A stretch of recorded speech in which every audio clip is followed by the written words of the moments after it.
네, 안녕하세요. 의정부시 진로 페스티벌 임상병리사에 대해서 소개를 맡은 을지대학교 의정부 캠퍼스 임상병리학과 김인식 교수입니다.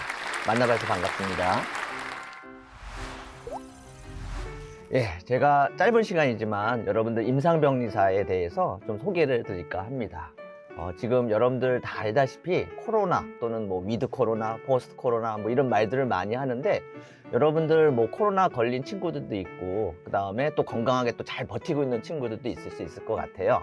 그래서 제목을 한번 코로나 시대와 뭐 미래라고 해놨는데 우리 임상병리사라는 것에 대해서 설명하면서 과연 현재뿐만 아니라 미래에 여러분들 어떻게 될지 그리고 무슨 일을 하는 건지 그리고 내가 이런 거에 적성이 맞을지 한번 생각해-보는 기회가 되면 좋을 것 같아요. 자, 그래서 다음 페이지 보면 여러분들 이제 그 그림이 나오는데 그림을 보면 여러분들 코로나 검사 받아본 친구도 있고 또는 뉴스나 이런 데서 본 친구들도 있을 것 같아요.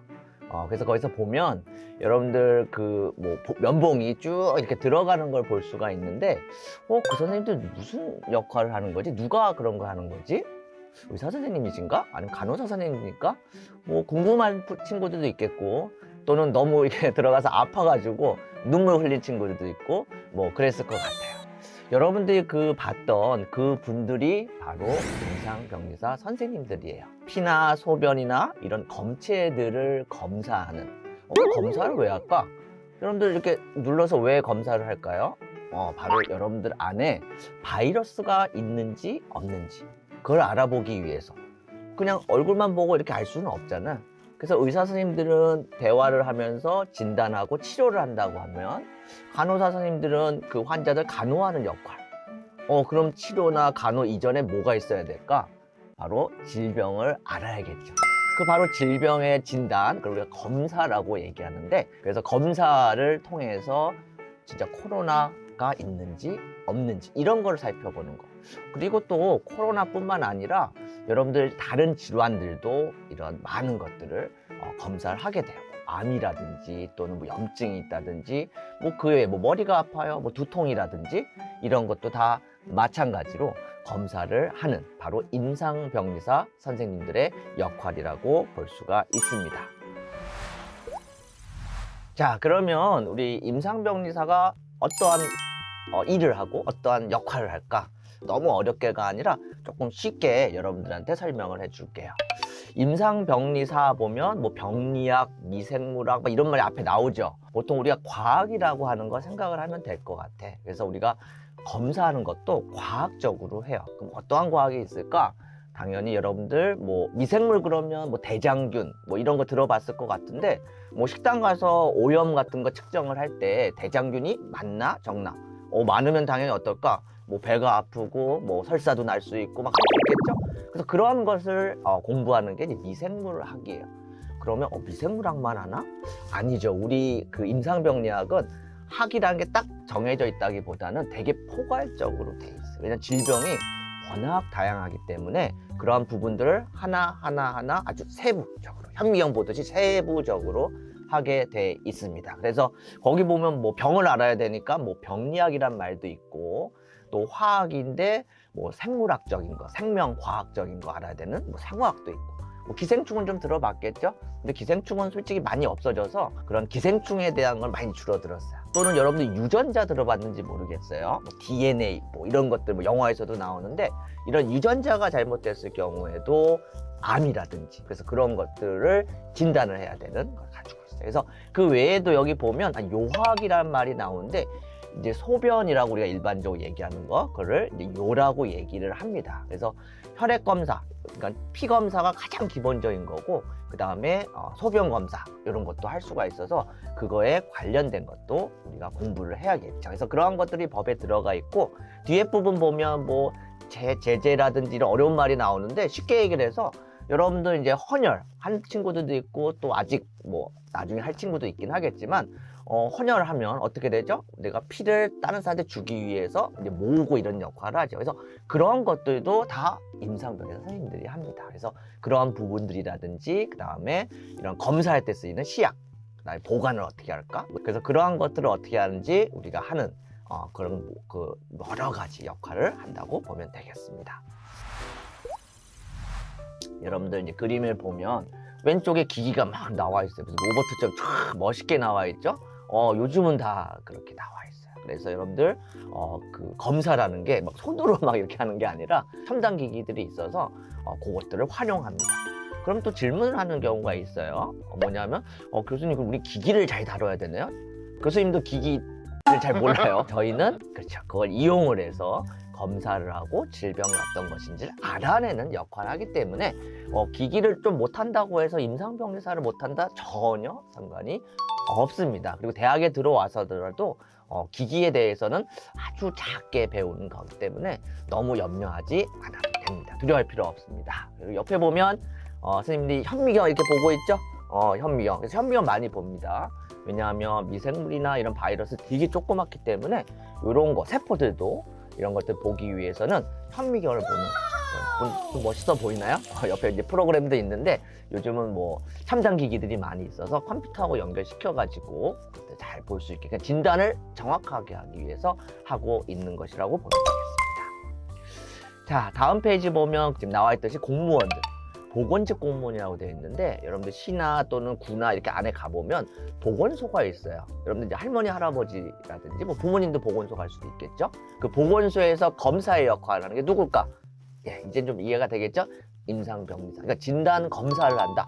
질병을 알아내기 위해서 역할을 한다. 그러면 임상병리사 선생님이라고 생각하면 돼요. 그러한 공항에서도 검역의 역할을 하는, 실제로 임상병리학과 졸업하고 임상병리사 면허증을 따야 돼요. 국가고시예요. 그래서 여러분들 그걸 따게 되면 정부에서 나와요. 그래서 그러한 면허증을 받게 되면 공항에서도 근무할 수가 있고 배를 탈 수도 있어요. 그러니까 되게 종류들이 많아서 그러한 전체적인 그런 부분에서 공문에서도 이렇게 할 수가 있겠구나, 이렇게 알아두면 좋을 것 같고, 그 외에도 아까 기기 역할을 했잖아. 그냥 기기를 모르더라도 기기 안에 된 프로그램에 대해서 프로그램 몰라도 돼요. 프로그램을 짤 때 바로 우리 선생님들이 이거 이렇게 해서 이렇게 해야 돼요. 그래야지 이러바이러스를 알 수 있어요. 이걸 알 수 있어요. 이렇게 조언을 해줘야 되기 때문에 진단 기업이라든지 또는 신약 기업, 약을 만드는 되게 글로벌 회사들이 있어요. 막 세계적인 기업들, 뭐 그런 기업들에서도 갈 수가 있고, 또 공부를 더 하게 되면 연구소나 뭐 교수님들 마찬가지예요. 임상병리사이면서도 박사이고, 그다음에 대학 교수, 여러분들 가르치는, 그래서 대학 교수로 갈 수도 있고, 그다음에 연구소에서 여러분 책임 연구원 또는 연구소장, 꿈을 크게 가져야겠죠. 그래서 그렇게 할 수도 있습니다. 그래서 이러한 진로들이 있고요. 자, 그 다음에 여러분 갖춰야 할 요건을 많이 얘기하는데, 오른쪽에 보면 아기의 눈이 있죠. 그래서 그러한 눈, 어렸을 때 꿈꾸는 거, 교수님이 어렸을 때 꿈꾸던 거 지금 이루고 있어요. 여러분 질병을 알고 싶고, 질병을 과학자로 하고 싶고, 교수님 어디 가면 그 닉네임이 또 과학자 이런 것들이 돼 있어서, 그래서 그런 거, 어릴 때 가졌던 꿈, 또 여러분 지금 꿈이 없어도 괜찮아요.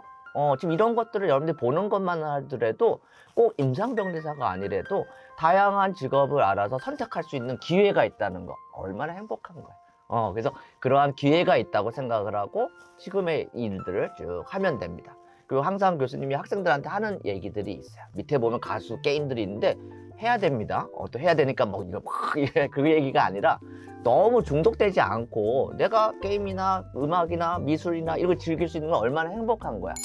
그걸 하면서 대신에 그렇지, 내가 꿈꾸는 거, 내가 무엇을 할지, 더 중요한 거는 소중한 사람이 됐으면 좋을 것 같아. 여러분도 항상 소중한 사람이고, 또 중요한 건 미래 자꾸 보라고 얘기하지 않아요. 지금의 현재의 모습을 여러분들 아끼고 사랑하고 무엇을 한번 하면 좋을까? 이렇게 생각해 보면 앞으로 좀 더 행복하고 좋은 시간이 되지 않을까 싶어요. 그래서 여러분들 이제 이 기기들이 나오는데, 이거 어려운 기기 설명하려고 하는 게 아니라, 요게 그 혈구들을 검사해서 암이나 이런 거 검사하는 기기의 원리 중에 하나예요. 보여드리는 이 간단한 소개지만, 소개해준 이 빛이 지금 나가고 있죠? 빛이 나가면 혈구가 여러분들이에요. 그래서 여러분들이 그걸 흡수할 수도 있고, 또 그걸 반사할 수도 있고, 다양한 걸 또 볼 수도 있고, 그래서 질병을 알아가듯이 여러분의 진로나 미래를 알아가는 그러한 시간. 그래서 옆에 보면 뭐가 전구가 반짝반짝하죠? 그래서 반짝반짝하는 그런 여러분들이 됐으면 하는 바람으로 요거를 가지고 왔습니다. 밑에 보면 색깔 다양하죠? 여러분들 임상병리사를 선생님을 하게 되면 이런 다양한 색깔 그리고 다양한 것들을 여러분들이 볼 수 있는 좋은 기회가 될 수 있을 것이라고 생각이 듭니다. 그래서 여기까지 임상병리사에 대해서 여러분들한테 소개를 했고 이 짧은 이 시간이나마 여러분들한테 큰 또 기회나 선택할 수 있는 그런 시간이 되었으면 좋겠습니다. 이상으로 마치겠습니다. 감사합니다.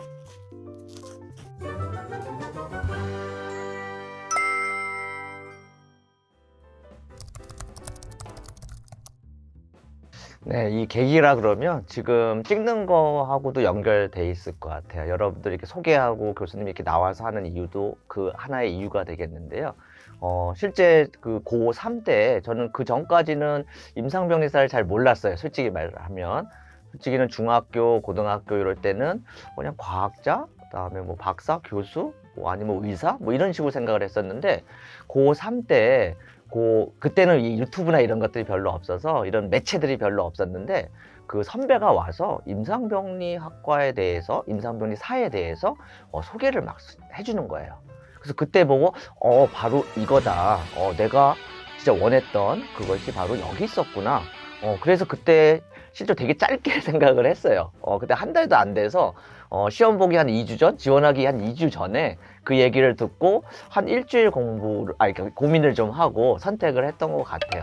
그래서 저도 이 얘기를 들려주면서 여러분들이 이것을 가지고 무조건 임상병리사 선택하라는 것이 아니라 하나의 선택지, 뭐 1번, 2번, 3번이라 그러면 한 4번, 5번 하나가 더 늘어난 그런 것이라고 하면 좋을 것 같고 그래서 임상병리사를 선택을 했고 그리고 하다 보니까 또 재미가 좀 있더라고요. 그리고 좀 더 질병에 대해서 검사뿐만 아니라 왜 그렇지? 이런 생각도 많이 들어서 그런 것까지 연구하고 공부하고 싶은 생각이 들어서 대학원도 진학을 하고 공부를 하게 되고 또 하다 보니까 이러한 지식들을 또 우리 임상병리 후배들한테 또 해주고 싶은 생각이 들어서 연구소로 가지 않고 또 학교를 선택하게 됐고 지금 여기까지 와서 여러분들 청소년 여러분들한테 소개를 해주게 된 것입니다. 임상병리사의 장점이라 그러면 역시 자부심이 있지 않을까? 자부심이라 그러면 여러분 자만심, 뭐 권위적 이런 것이 아니라 너무 뿌듯한 거예요. 무슨 얘기냐면 바로 그 아픈 사람들이 어떻게 그것을 치료해야 되고 그 다음에 어떻게 되는지에 대해서 되게 두렵잖아요. 그거를 여러분들이 진짜 처음 보는 거예요. 혈액을 보고 의사 선생님이나 간호사 선생님이 보기 전에 처음으로 그 사람을 대하는 거예요. 그래서 임상병리 선생님들은 혈액이나 이런 소변이나 이런 걸 대할 때 어떤 느낌일 것 같아요?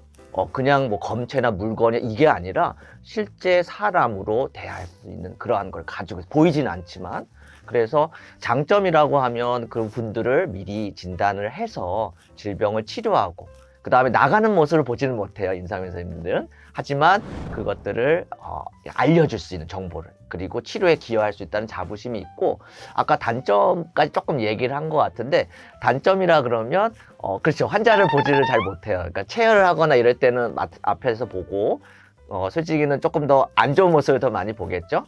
하지만 이제 KU되고 이러한 모습을 나갈 때 보면 좋은데 그렇지는 못해요. 하지만 그 단점이라기보다는 그래서 우리는 좀 뒤에서라도 의문이 뒤에서 받쳐줄 수 있는 그러한 그 보건의료인이라는 그러한 자부심과 또 기여한다는 그러한 큰 마음을 가지고 있기 때문에 그러한 것으로 임상병리사로 계속 살아갈 수 있지 않을까 싶습니다. 예, 여러분 주위에서 보면 아픈 분들이 많아요. 저희 학생들도 이제 대학교 들어오는 대학생들도 보면 어떻게 해서 이 임상병리학과, 임상병리사를 길을 선택했니 이렇게 물어보면 뭐 할머니가 아프시다든지 뭐 부모님이 아프시다든지 또는 주변에 뭐 친구 아픈 사람들도 있더라고요. 그래서 그 아픈 사람들을 봤을 때 제가 뭘 해주고 싶은데 해줄 게 없다는 거예요. 진짜 뭔가를 고쳐주고 싶고 또는 알아주고 싶고 이걸 해야 되는데 그걸 못했을 때의 그런 느낌은 뭐라 말할 수 없다고 얘기를 하더라고요. 그래서 여러분들이 만약에 이 길에 대해서 선택을 하게 된다면 정말 사람을 사랑하고 그다음에 아끼고 그다음에 이 치료하고 그다음에 알 수 있는 그래서 진짜 나아가게 해줄 수 있는 정말 기초적인 기본적인 첫 번째 역할을 하는 사람이라고 할 수가 있어요. 저는 여러분들이 들어오기만 한다 그러면 충분히 모든 걸 소화할 수 있는, 그래서 자신감 가지는 얘기도 많이 해요. 길을 선택하고, 선택은 당연히 적성에 맞는 나의 길로, 그리고 여러분이 들어왔을 때는 또는 들어가기 위해서 노력하는 거 잊어버리면 안 되겠죠. 노력, 누굴 위한 노력일까요? 그냥 나만의 노력은 아니에요. 장차 아플 수 있는 또는 아프고 있는 그런 사람들을 치유해 줄 수 있는, 그러한 역할을 할 수 있는 사람이 될 수 있다는 것, 그러한 것을 가지면 좋지 않을까 싶습니다. 청소년들의 꿈을 응원하겠습니다. 화이팅!